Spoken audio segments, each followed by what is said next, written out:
Welcome to our Thursday night Zendrop live call. Good to see everyone here joining again. A lot of familiar names, which I love. We're getting a nice community feel here on these calls. Can everyone hear me all right? Just give me a 1 in the chat box.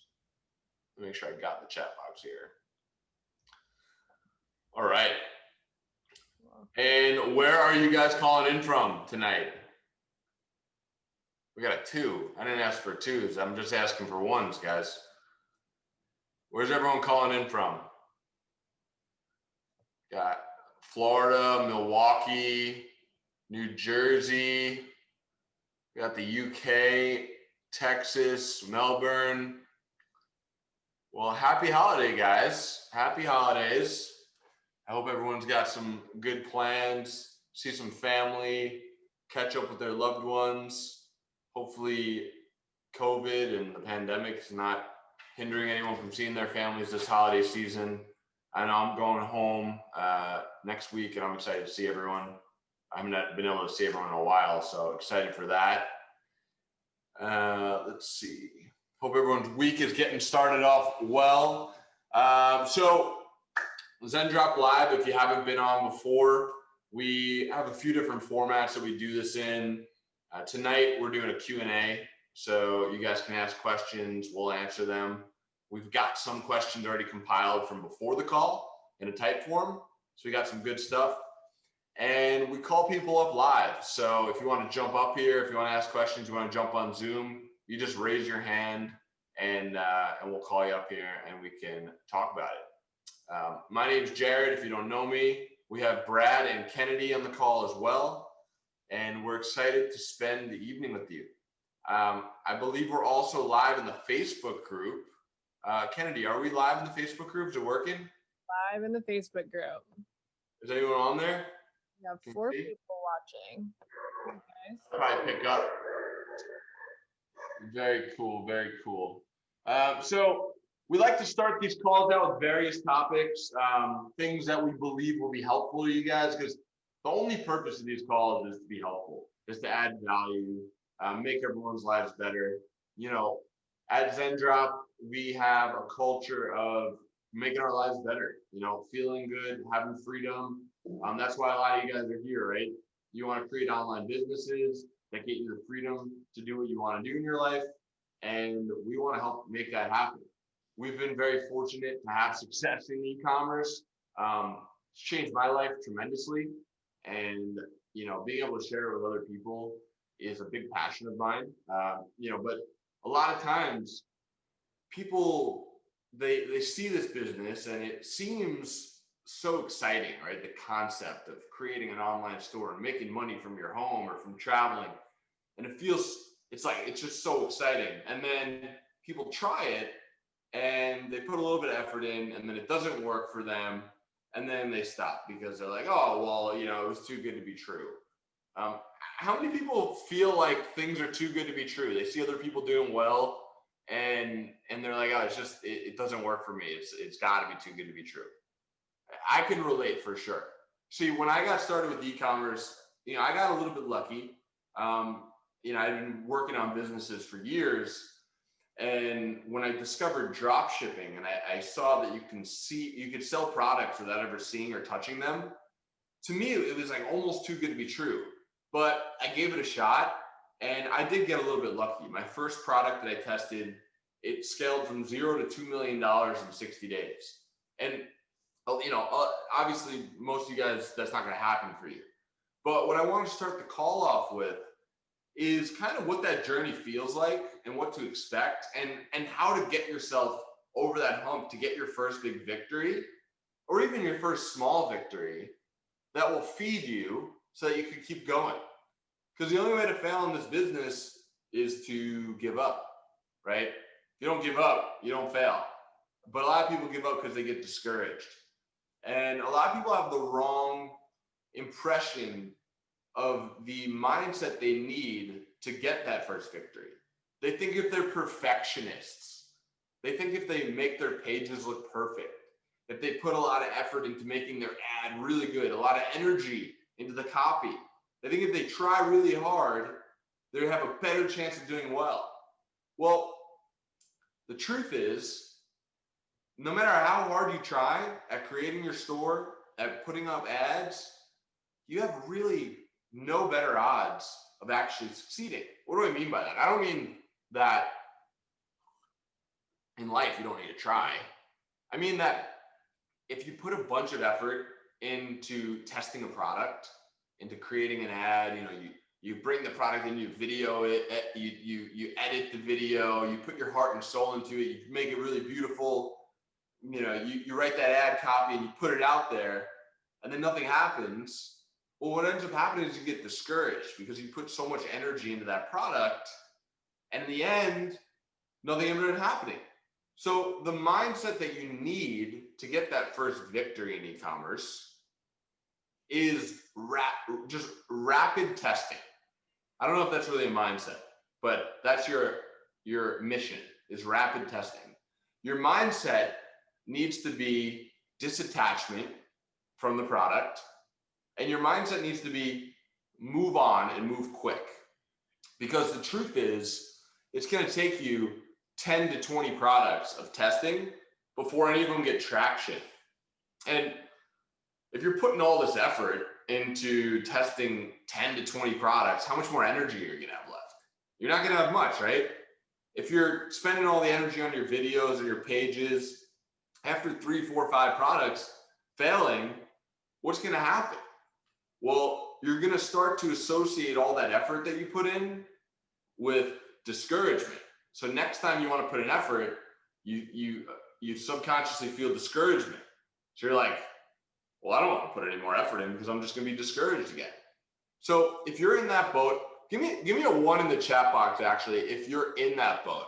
If you've tried a bunch of things and you're like, I don't know how much more energy I have left. All right, we're getting a bunch of 1s in here. Well, give me a 2 if you're ready to get past that hump. If you're ready to get your first victory, give me a 2.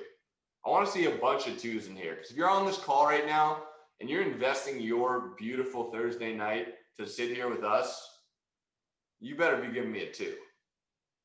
All right, we got a lot of 2s.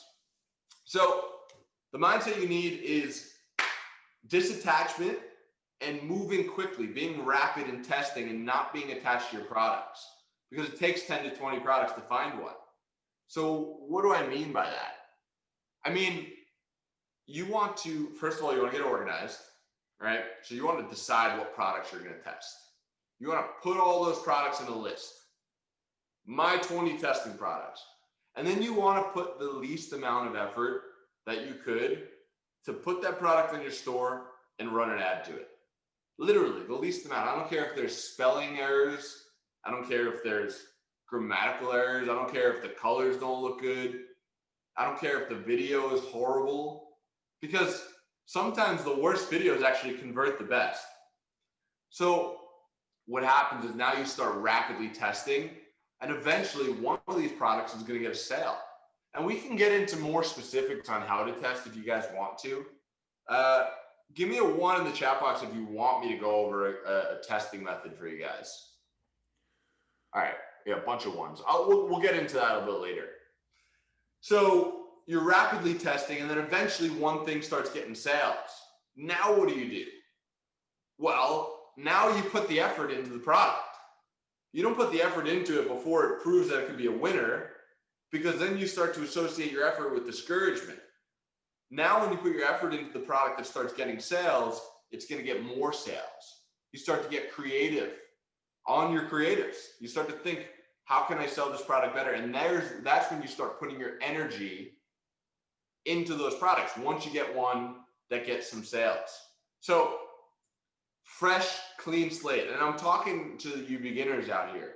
If you're more advanced, you might want to hear this too, actually. But the beginners out here that haven't had their first big break, in order to build the confidence that you actually need to keep moving forward, you need to have your first victory. And in order to have your first victory, you need to test 10 to 20 products. So the formula is list out 10 to 20 products, and then put the least amount of effort into testing each of them. I'll go over a quick testing method with you guys since a bunch of you wanted to see. And please put your questions in the Q&A box so that we have a bunch of things to answer, all right? And Kennedy, are we getting questions in Facebook at all that I'm not seeing on Zoom? And forgive me, guys, because this is our first time streaming into the group. Right now, no, but I'm watching them all.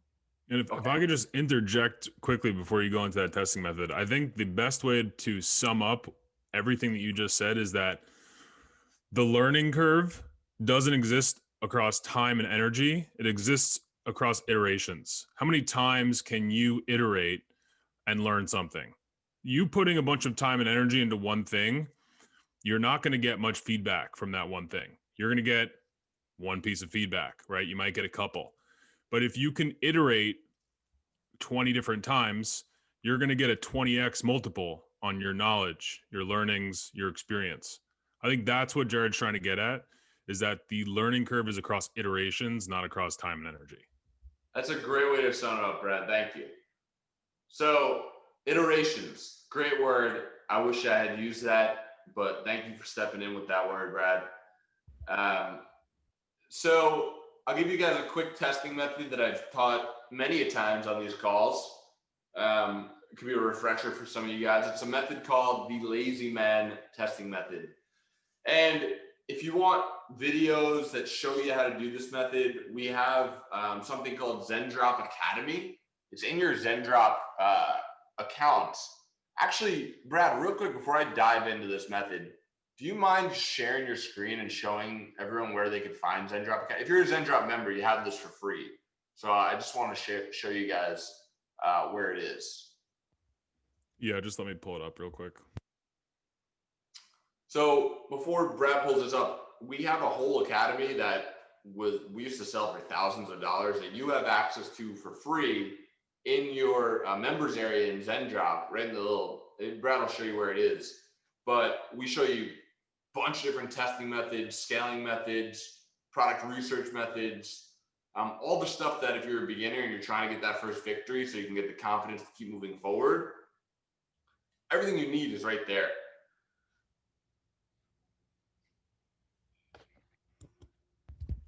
So if you head into your Zendrop account, into the top right corner here, the little gear icon, you'll see Zendrop Academy. And if you, we must have downgraded the testing account. So let me unshare my screen and go ahead and upgrade that really quick. Sorry, guys. But anyway, if you click on that button, it'll bring you to a course, the course that Jared's talking about. Let me just log out here and the reason I'm showing you guys this course right now is because I'm the type of person that likes to look for low-hanging fruit. Like, what are those small actions we could take to make big progress?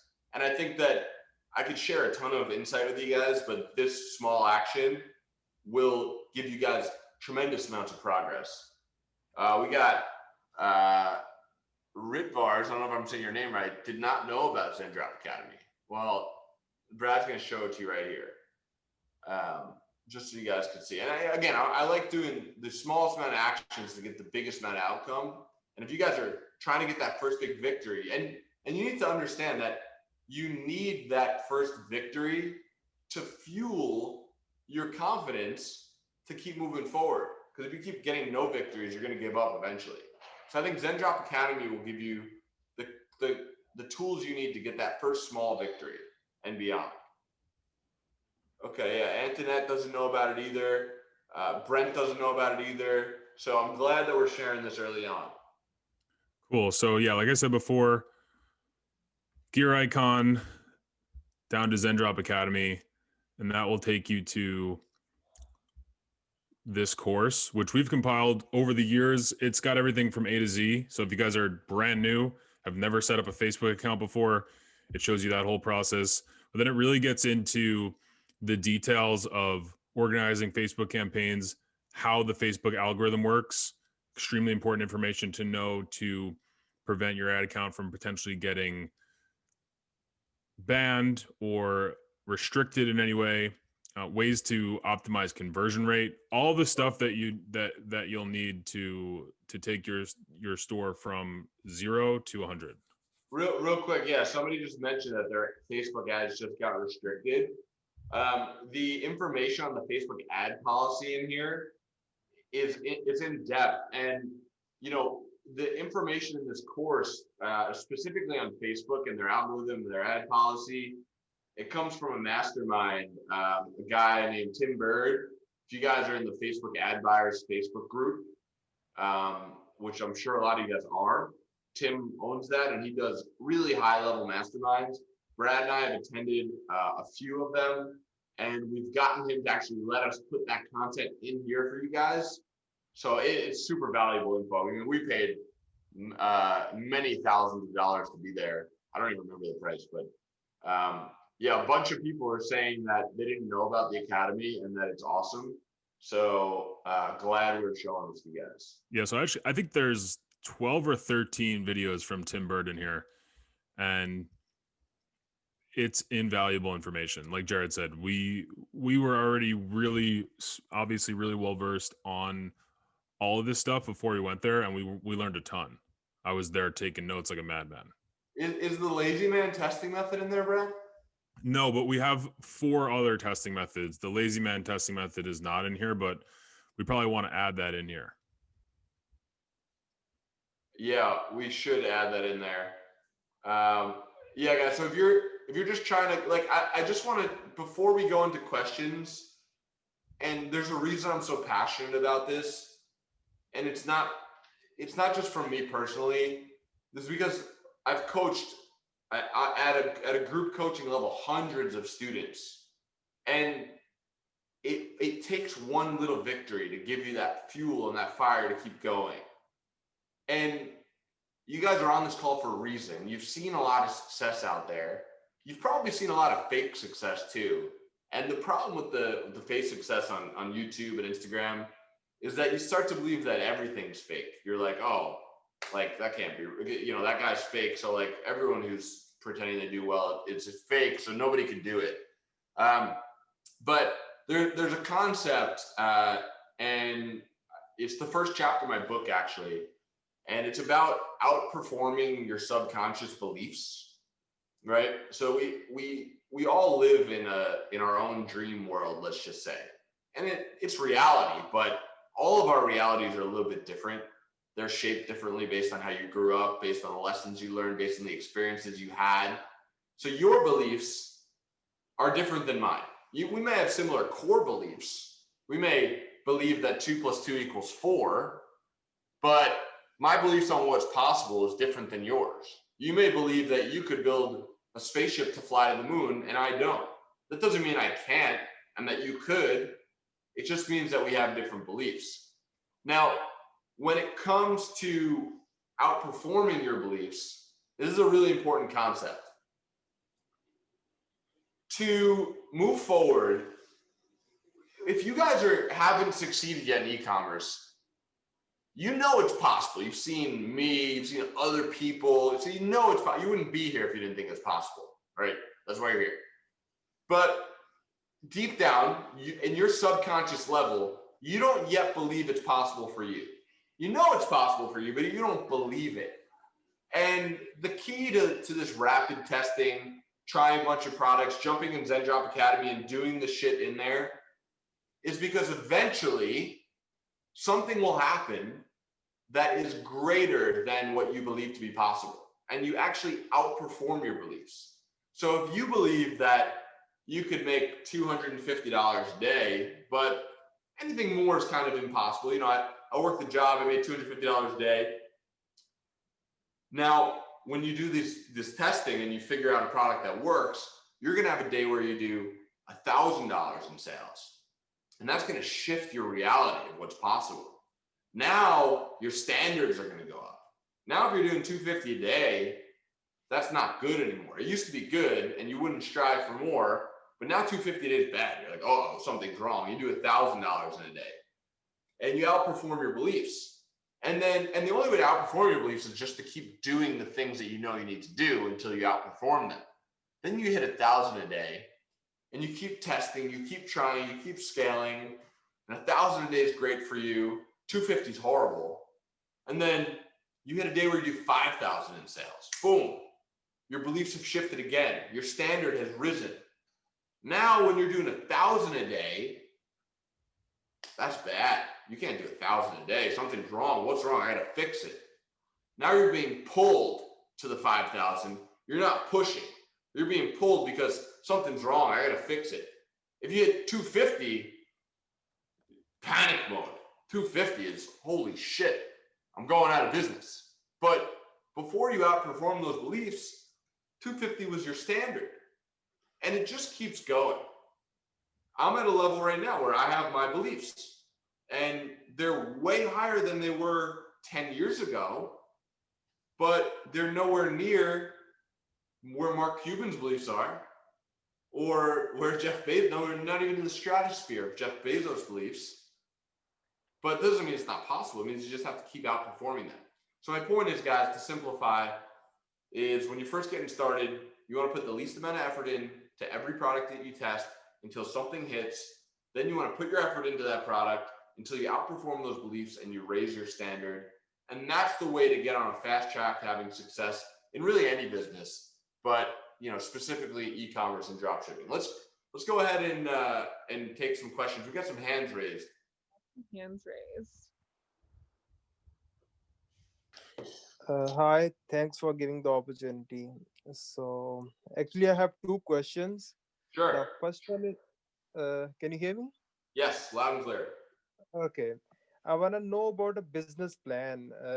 I know Facebook ads very well, like digital marketing background, and I have a partner who has big investment money. I'm following the Zendrop Academy, all that, and just imagine if we found a winning product and we have like $30,000 in the budget, and we are like spending $2,000 a day, and we have budget like for 15 days. And what should we do on the 16th day? Either we should reinvest the revenue or we should look for more money. Well, how And much what are you making on your $2,000 spend? I'm just giving you a scenario, like we have $30,000 with a budget, and I'm just curious about a business plan, like what should be the No, profit you ratio. you wouldn't spend that much money. You only spend like at most $100 or $200 a day if you're not making a return. You start spending more when your ROI on your money goes up. So if you're spending $2,000 a day, you should be doing at least 4,000 in sales.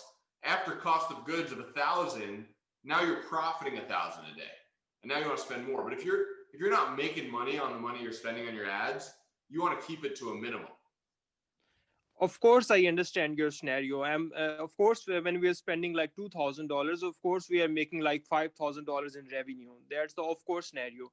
I'm just looking for the ideal projections that we should expect in the profit ratio, and what should we expect in a winning product. Yeah, so there's kind of two ways to look at this.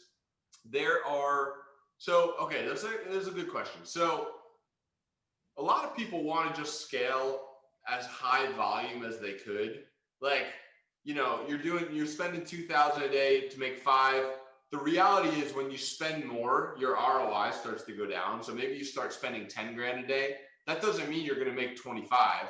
You might do 16 or 17, right? But then you get to spending 20 grand a day, and let's say you're doing 35K a day in revenue. Now your volume goes up and your margins decrease, right? If you're making a little bit more money overall with smaller margins, let's say you're spending 10 grand a day and you're doing 15K in sales and your cost of goods are 4. That means you made $1,000. But you could also spend $2,000, do 4,000 in sales, and your cost of goods are 1,000. You also made $1,000. Do you understand? Are you following me so far? Yeah, I'm following it. So you would actually want to be in the scenario of spending less with a higher margin, because then you get less exposure. Your product doesn't get saturated as quickly. You have less salaries for customer support, less refunds, less chargebacks, less risk. So you want to try to be in that 20 to 40% profit margin And once you start scaling to a point where you're down by like that 5, 10, 15% profit margin, you want to scale back until your profit margin increases. Because remember, when you spend more money, your profit margin gets slimmer, although the volume gets bigger. So your overall profits might be the same or a little bit bigger. You want to stay in that 20 to 40% profit margin range. Hmm.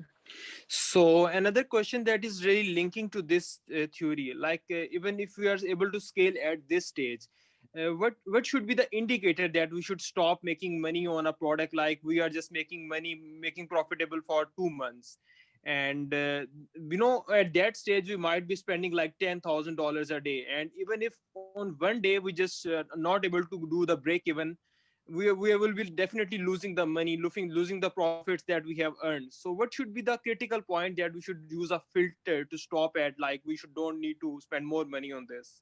Yep. So every product has a life cycle. This is why brands make new product lines. This is why companies innovate, right? So this is a good point. Every product has a life cycle. Typically with drop shipping, your life cycle is going to be anywhere from like 2 months to a year. I've sold single products for over a year and made profit with them. But what happens is once your profits start diminishing, you have to start testing other creatives and other angles to sell that product.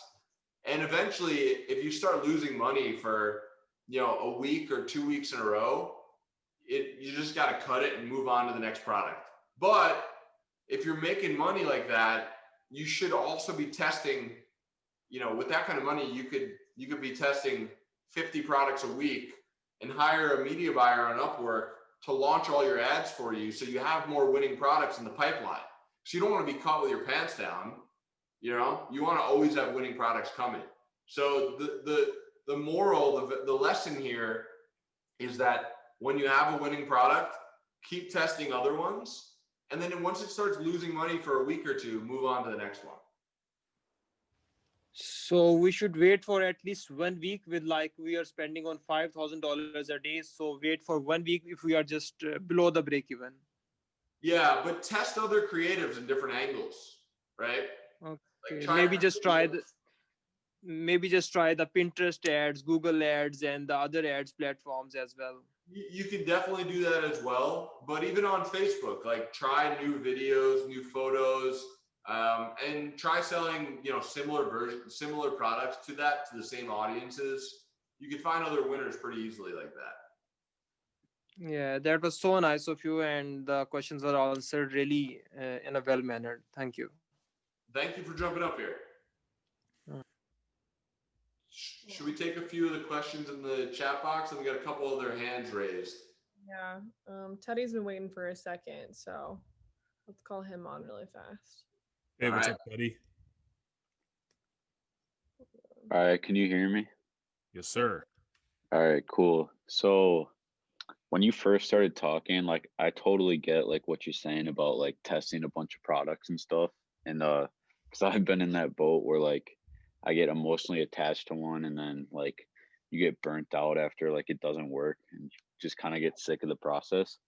But like I've always like been like a supporter of like the whole branding experience and like developing a one product store, like especially like with Scott Hilsey's like view on what one product stores and like the branding around it. So what's your like viewpoint on like testing on a general and then finding that one product that may be like working and then like transitioning it into a one product store to like build a brand around it?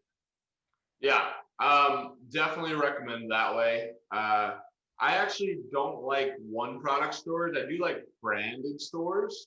So like, for example, if you're selling, let's say a glow in the dark dog leash, right? And that's your one product. You should also have other dog products on there because A, you want to upsell people other products. B, you want to email market people other products. C, you want to retarget your existing customers with other products. D, you want to target lookalike audiences of your customers with other products. So you want to test with a general store, And then if you do feel the need, you build a niche store. You could have a flagship product and that flagship product could be what you spend all your money on ads with, what it's on the landing page of your website, right? That's your flagship. That's where you're getting all the traffic for. But you should also have other products in that niche, because otherwise you're leaving money on the table. Yeah, got it. That makes a lot of sense. It's just like when I look at some of the general stores, just like on Google or something, if I'm looking up like a trending product, it's just kind of like a lot of like their eggs are spread into different baskets. So like their product pages may be like lacking in like appearance or structure, and like kind of takes away from the whole branding experience. So that's why I just wanted to know like when to like transition into like a one product. But yeah, that makes sense. Thank you. Yeah. Thank you for the question. It makes sense I would say, to transition once you find that flagship product and use the data from that to sell other products that are similar to a similar customer base, or using the data from your pixel. Yeah, for sure. Yeah. Thank you. Thank you. All right. There's some good questions coming in the Q&A box. Kaid, sorry if I got your name wrong. I hope I got it right, but asked a good 3-parter. So I think we could take all 3 of these. So they're good questions. Firstly, said, hey guys, love these live calls and the value you provide. I'm always listening through Spotify in my car. Awesome. Yeah, if you guys don't know that all these calls are recorded, they're on our podcast, they're on our YouTube channel. You can listen on Apple Podcasts, Spotify, wherever you like to listen to podcasts. So if you miss one week, there's also tons of other content that we're releasing. So definitely check out the podcast. But the first question that Kaid asked is, how do I deal with negative comments and comments from customers on my Facebook ads saying that my products can be sourced elsewhere at a cheaper price? So you could hire a virtual assistant, or you can do it yourself to hide or reply to those comments, sort of up to you. I would reply to most of them, because Facebook doesn't like it when you just hide all the comments that are that your ads are getting. And you can hide some of the negative ones, and you could also highlight certain keywords that you want Facebook to automatically block from your posts. So you could just quickly Google search how to do that. It's pretty easy. The second question he asked is, I understand a lot of entrepreneurs don't recommend going to college if you want to start up your own business, but if I was to go to college to study marketing, would that help me run a successful dropshipping business? I think, and I'll let Jared or Kennedy chime in after I give my 2 cents, but I've never been to college to study marketing, so I can't fully answer the question. My gut reaction tells me that you'll get a lot more from just doing something on your own. They're not going to specifically teach you anything that's relevant to dropshipping. I don't think there's any courses that cover that in college, or really digital marketing to any real high level in a college marketing course. I think most of the stuff they're teaching is probably slightly outdated. So I would say that, to answer the question, probably not. I would say you go to college to get out of your house. You go to college to experience life, to meet people, to learn how to prepare for tests, to get some life experience. Is it going to help you with a dropshipping store? It might teach you some responsibility. It might teach you some structure. But you're going to learn a lot more on calls like this about dropshipping than you are going to learn in college. I don't think that wanting to be successful in dropshipping business should have any correlation with your decision to go to college. That's a totally separate decision.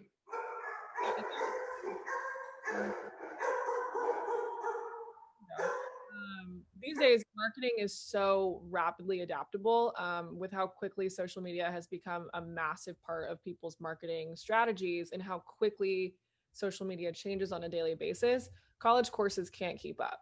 So yeah, if you want to go learn the basics of, the language of marketing, go take a Udemy course. Go take a course that you could pay $20 for. You're going to learn the same thing you would learn in a university. But to Jared's point, we're not knocking college. We're not saying there's no life experience in going to college, but do not surround your entire success in dropshipping on a degree in marketing, because life experience in the field is going to be way more of a service to you. That's a really good point. College tends to be antiquated information and it's extremely overpriced. So I'm not knocking it. I'm not saying you shouldn't do it. To answer your question, is it going to help you run a successful dropshipping business? I think the answer is pretty clear cut. No. Yeah. Bottom line, follow your heart, follow your intuition. No matter what path you take in life, you're going to end up in a more beautiful place than you are now. So. Yep, that's a good point. So, guys, raise your hand if you want to come up and ask any questions live. I'm going to read Kaid's last question here. Do you guys have any podcasts that you would recommend listening to? Anything along the lines of entrepreneurship, dropshipping, marketing, or even mindset? Yeah, so this is a topic that I'm very well versed in. I love listening to podcasts, so I can give you a couple just off the top of my head that are a couple of my favorites. I think Gary Vee has a really good podcast. There's just the volume of content that he's producing is pretty insane. There's one every day. And so I think that's a good place to start if you don't already listen to him. Tim Ferriss is another incredible podcast. He has some amazing guests on, and he is himself a super brilliant guy and a really just like it's a joy to listen to his podcast. And there's one other podcast that I'd recommend off the top of my head. It's called Naval. The prolific tech investor Naval Ravikant has a podcast. He doesn't release very much content, but he's a very profound dude. The content that he does release is really, really powerful. So it's just Naval, Naval. I would definitely recommend that one. Cool. Ritvars has raised his or her hand. So let's take that question. How you doing? Hi guys. Hiya. Appreciate your podcast. This is probably the third one I'm looking at, and really love Zendrop as a platform, and I'm eager to start. My question is going to be quick. I've got an intention to launch my store more like as of a supermarket, something probably similar to like Walmart or something of that stance, by being able to offer consumer goods, electronics, a bit of clothing, and also IT professional equipment like servers. And I just wonder how all that mixes all together. Let's say if the store would have 40 distinct categories, would you support massive stores like this? Thank you. Can you just repeat the end of that question real quick? I don't think I heard the question. Basically saying, like, does this work? Do these massive stores work? To answer your question, you don't want to look at it this way. The angle you want to approach this question from is you got to think about traffic, right? Stores make money from traffic. Stores make money from people coming to your store to purchase. So if you have a store with 1,000 different products on it, fine, doesn't mean anything. What matters is how are you driving traffic? What ends up happening is one or two or three of those products over time are the ones that you could profitably spend money on getting people to your store to buy products.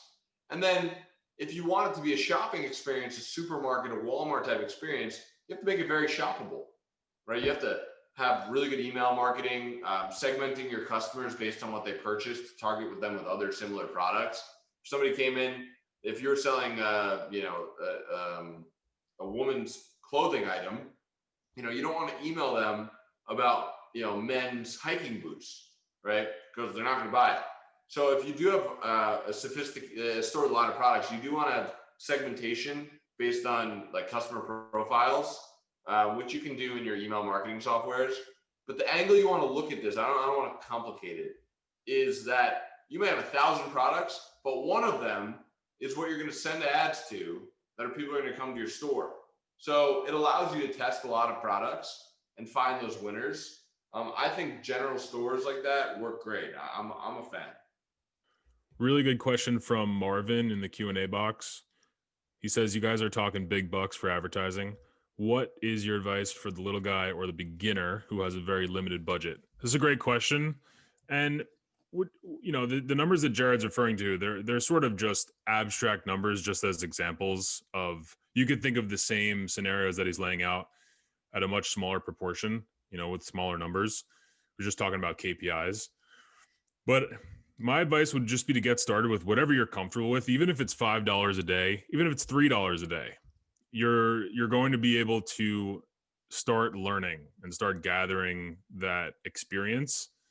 And then, you can still find some traction at that small stage. You're just going to get a lot less feedback, but you're still going to be getting started. You can use whatever you're comfortable with. I got started with like $50 a day. But bottom line, the more you spend, the faster you're going to test and the faster you're going to find winners. But that's still the more you spend. So like Brad said, you could start with $5 a day, 10, 20, but it's going to take you longer to find success that way. So, you know, if you don't have any money or you're really, really broke, I mean, I suggest a job and like, you know, maybe setting aside a small budget towards testing. You guys can keep raising your hands if you want to come up and talk to us. This one's quick. In Zendrop Academy, do we cover KPIs you should be watching for during testing new products? Yeah, extensively.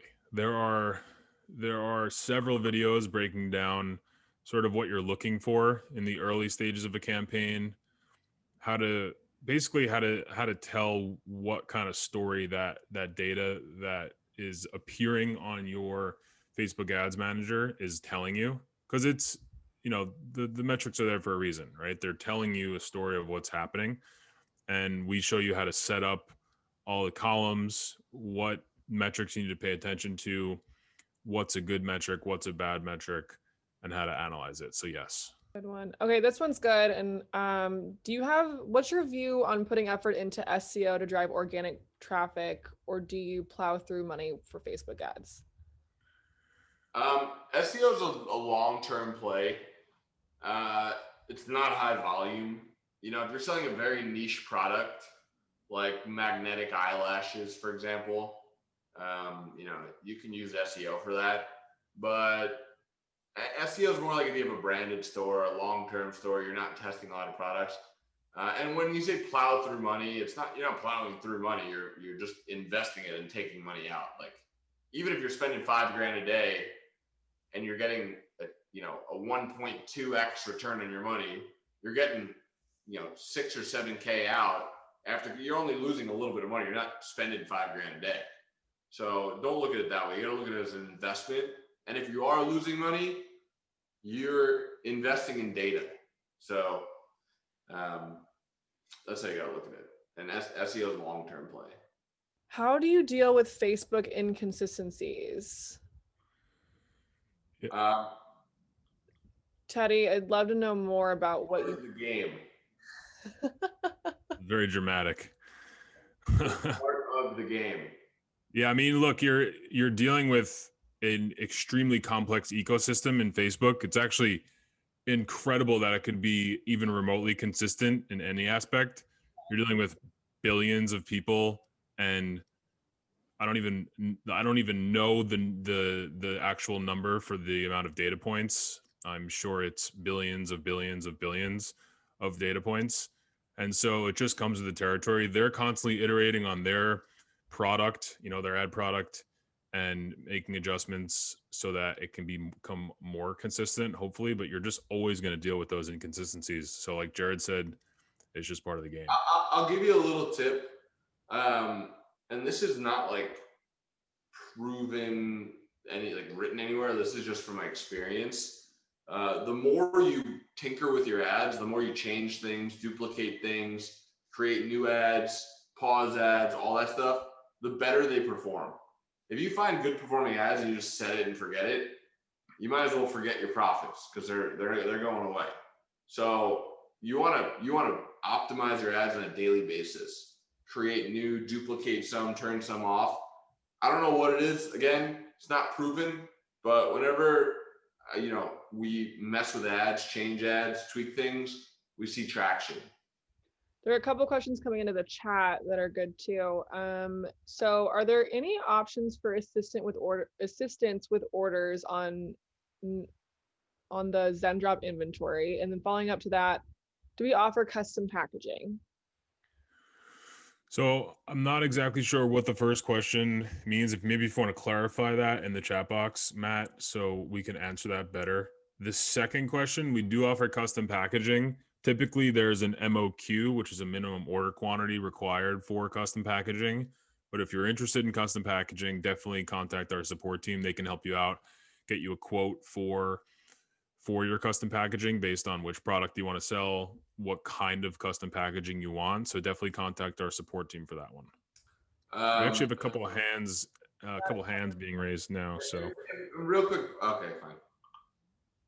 hey, Debbie. Oh, okay. I loaded a product, I should say, way back in the beginning before I even used Zendrop. It came directly from AliExpress, and I probably downloaded through Oberlo. And it was a dog blanket or something like that. And I see you have it on your product list right now. I received a letter from Shopify saying it was like a cease and desist. They took it down. And I think it was from Best Friend's animal sanctuary saying, oh, you stole a picture from us and it was from our website or something like that, and you have to take it down and blah blah blah. And they took it down. I went to Best Friend's animal sanctuary to see if I could find the picture, and I didn't see anything like it. But I mean, how do you know when you're downloading a product if the pictures were taken from another site or something like that? And like I said, I just looked and it's on your product. You don't know unless you do extensive research and everything you sell, you don't know. Most of the time it's not going to happen, but it could happen, but worst case scenario, you just take it down and sell something else. That's the beauty of drop shipping. You have no invested money in the inventory and nothing attached, and you just continue to sell it. I mean, there was no logo or anything on any of the pictures. And like I said, I went to Best Friends to see if I could find that picture or that product. And it wasn't anywhere. It's probably not worth the time, or the money. It's not worth fighting it. Or you don't have to. It's not worth fighting it most of the time.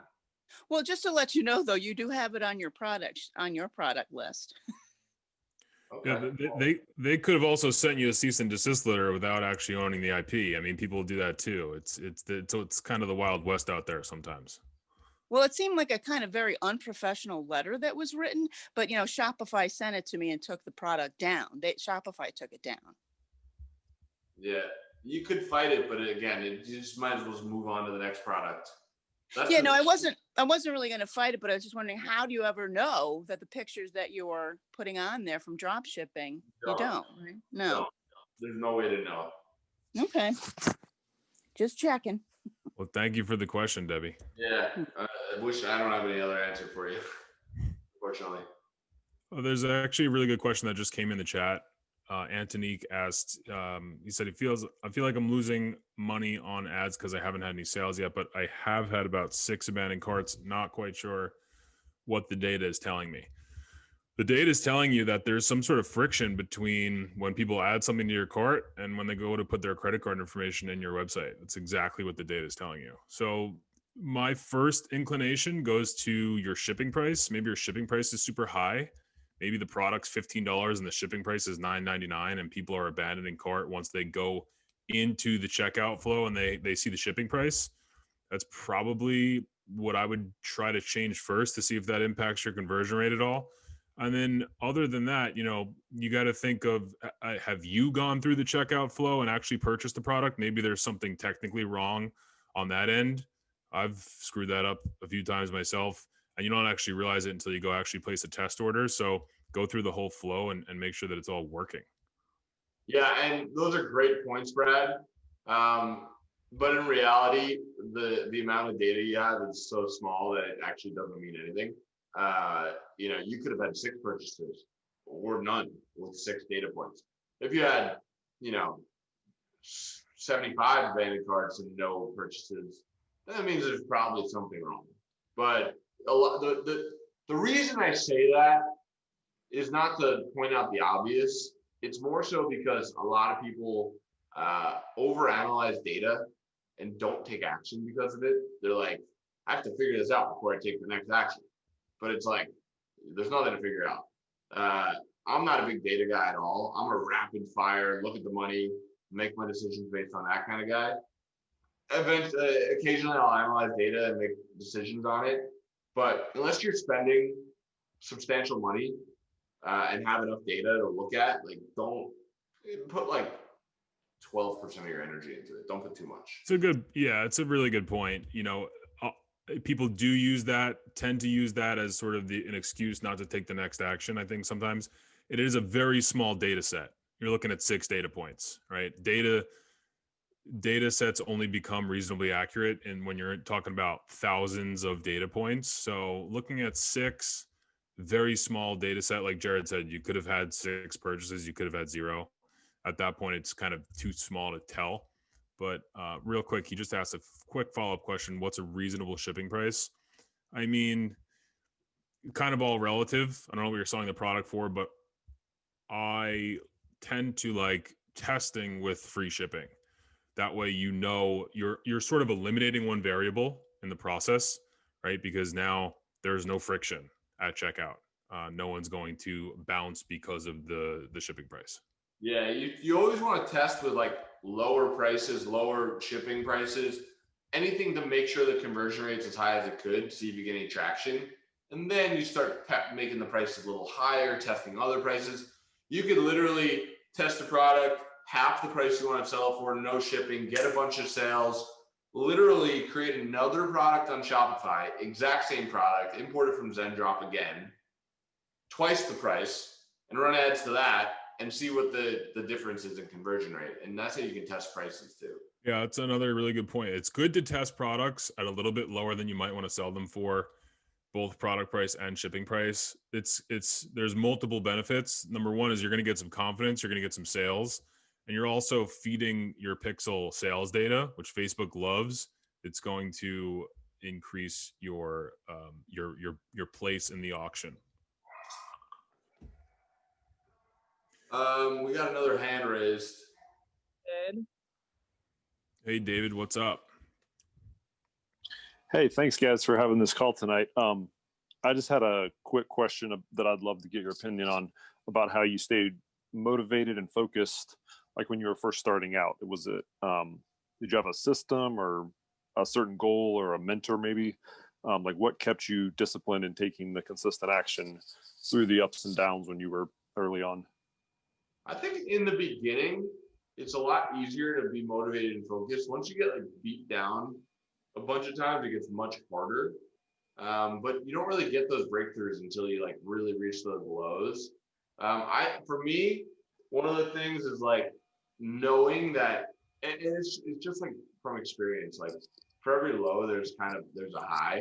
So whenever I'm going through a low phase, I kind of get excited because I'm like, oh, next is going to be a high. And then when I get to a high, I'm like, uh-oh, next is going to be a low. And then I get excited again. And it kind of brings me back up. But like when I first got started, I was also like stupid and energetic. I didn't know what I was doing. I was just like trying a bunch of shit and had a bunch of confidence I probably shouldn't have had. But I think just knowing that when you're at a low, that a high is coming is a good little tip. Yeah, for me, it was trying to surround myself with like-minded people. Because if you're trying to do this thing, anything you're trying to do, and the people around you are not on the same wavelength, or they're negative or shooting holes in every idea that you have, it becomes really discouraging, especially if you really value those people's opinions. That's going to seep into your mental space. That's going to become your opinion. So for me, it was super important for me. Like I wasn't even discussing what I was doing with anyone that I thought may think negatively of it. I just wasn't talking to them about it. And I was only talking about it to people that I felt like would provide me with at least some sort of encouragement.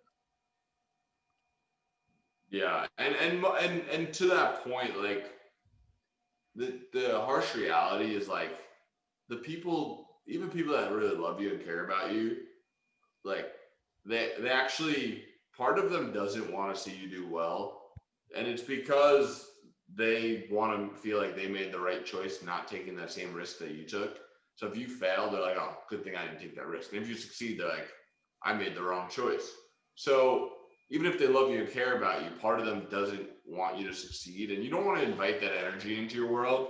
At least for me, I don't like to invite that energy. So like Brad said, like a lot of times when you're starting something new, you want to shout about it. You're so excited, you want to tell everyone about it. But what you're doing is you're like dampening that fire that's inside of you. You're telling everyone, and everyone's energy is kind of mixing with yours. And for me, I like to just, if something's going well, I'm not talking about it at all. Literally. Like right when things go well, I'm like, only like my very close circle of people know about it. I'm like, we're not telling anyone about this until, months from now. So I think that's a really good point. All right, that's really helpful. Yeah, and that's why this call is so important. I appreciate y'all taking the time to do that, because it's getting around. Y'all are really helping us out with the mindset that it takes to be successful. So yeah, thanks again. Thanks for joining, David. I think I've seen your name on here a bunch of times, so thank you for always hopping on. Yeah, thank you for the great question. We got a couple more minutes here, guys. We got a couple more questions. If anyone else wants to jump on last minute, feel free to raise your hand.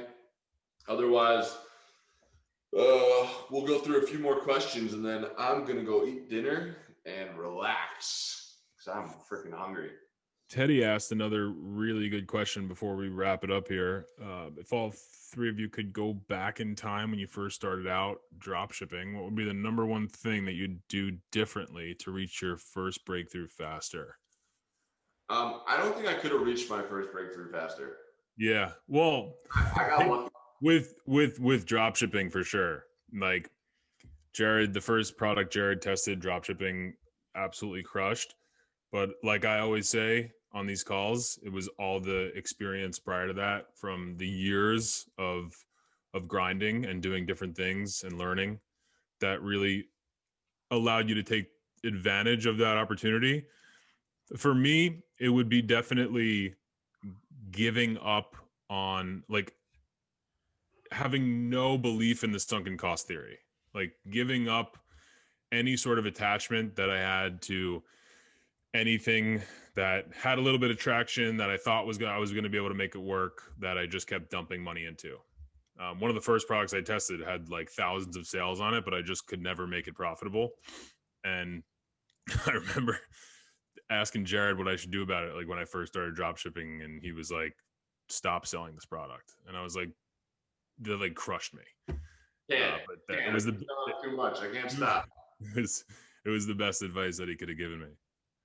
I'm far newer to the dropshipping industry than these two, but I will say that I think one concept that I wish I would have learned sooner and listened to sooner, just in marketing in general, is trying not to be perfectionistic and launching fast and refining later. So often, just like what Brad was saying, like you get so upset personally about things that might happen negatively in your business. Or you worked so hard on it and you feel so like you want it to be as perfect as possible. But this game, the dropshipping game, is not a perfectionistic game. It's a numbers game, and it's actively getting as many products in your store as possible. So that's what I would. People think that their time is like this, they put it on a pedestal, like it's the most valuable thing. Like obviously all of our time is extremely valuable, right? You never get it back. But that sort of mentality leads to the sunken cost theory, where it's like, I've spent a bunch of time on this, therefore I deserve to get something out of it. Like the world doesn't owe you anything, and it's not going to give you something just because you spent a bunch of time on it. So it's better to just move on. Exactly. Yeah.